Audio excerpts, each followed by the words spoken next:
চাঁপাইনবাবগঞ্জের সেনা মসজিদ স্থলবন্দরকে আন্তঃদেশীয় যোগাযোগের ক্ষেত্রে গুরুত্বপূর্ণ উল্লেখ করে এর পরিধি বাড়াতে উদ্যোগ নেওয়ার কথা জানিয়েছেন নৌ পরিবহন মন্ত্রণালয়ের উপদেষ্টা অবসরপ্রাপ্ত brigadier general M Sakhawat Hossain. এর জন্য বিশ্বব্যাংকের পরবর্তী প্রকল্পে অগ্রাধিকার দেওয়ার কথাও জানিয়েছেন তিনি। শুক্রবার 1 আগস্ট দুপুরে সেনা মসজিদ স্থলবন্দর স্থানীয় প্রশাসন, কাস্টমস ও ট্রেড ইউনিয়নের সঙ্গে মতবিনিময় শেষে সাংবাদিকদের এসব কথা বলেন নৌ পরিবহন উপদেষ্টা। নৌ উপদেষ্টা বলেন, সেনা মসজিদ স্থলবন্দরটি অনেক পুরনো ও গুরুত্বপূর্ণ। বন্দর ব্যবহারকারীরা এই বন্দরের পরিধি বাড়ানো ও একটি লিংক রোড স্থাপনের দাবি জানিয়েছেন। তাদের পরিপ্রেক্ষিতে স্থানীয় জেলা প্রশাসককে উন্নয়ন পরিকল্পনার প্রস্তাব পাঠানোর জন্য বলা হয়েছে।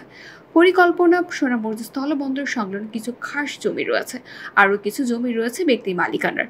নৌ উপদেষ্টা আরও বলেন, বিশ্ব ব্যাংকে দিয়ে বেশ কয়েকটি বন্দর করা হয়েছে। পরবর্তীতে যদি বিশ্ব ব্যাংকের কোনো প্রকল্প থাকে তাহলে বন্দর সম্প্রসারণের সুবিধা হবে। এছাড়া আমদানি রপ্তানি পণ্য আনে নেওয়ার জন্য একটি লিংক রোড স্থাপনা করা হবে বলেও জানান তিনি।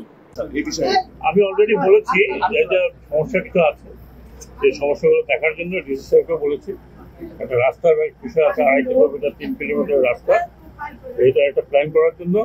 আর বন্দরের যে ইয়ার্ড তৈরি করার জন্য আমরা এখন দেখছি যে এখানে জায়গা জমি আছে, কিছু কিছু খাত আছে, কিছু প্রাইভেট ল্যান্ড আছে। তো এইগুলো একটা প্ল্যান করে যতটুকু দরকার ততটুকু একটা প্ল্যান পাঠালে তারপর আমরা বুঝতে পারবো যে কতখানি জমি আছে, কতখানি জমি লাগবে এবং জমি নিতে আমাদের কতটুকু বাজেটের ব্যবস্থা করতে হবে।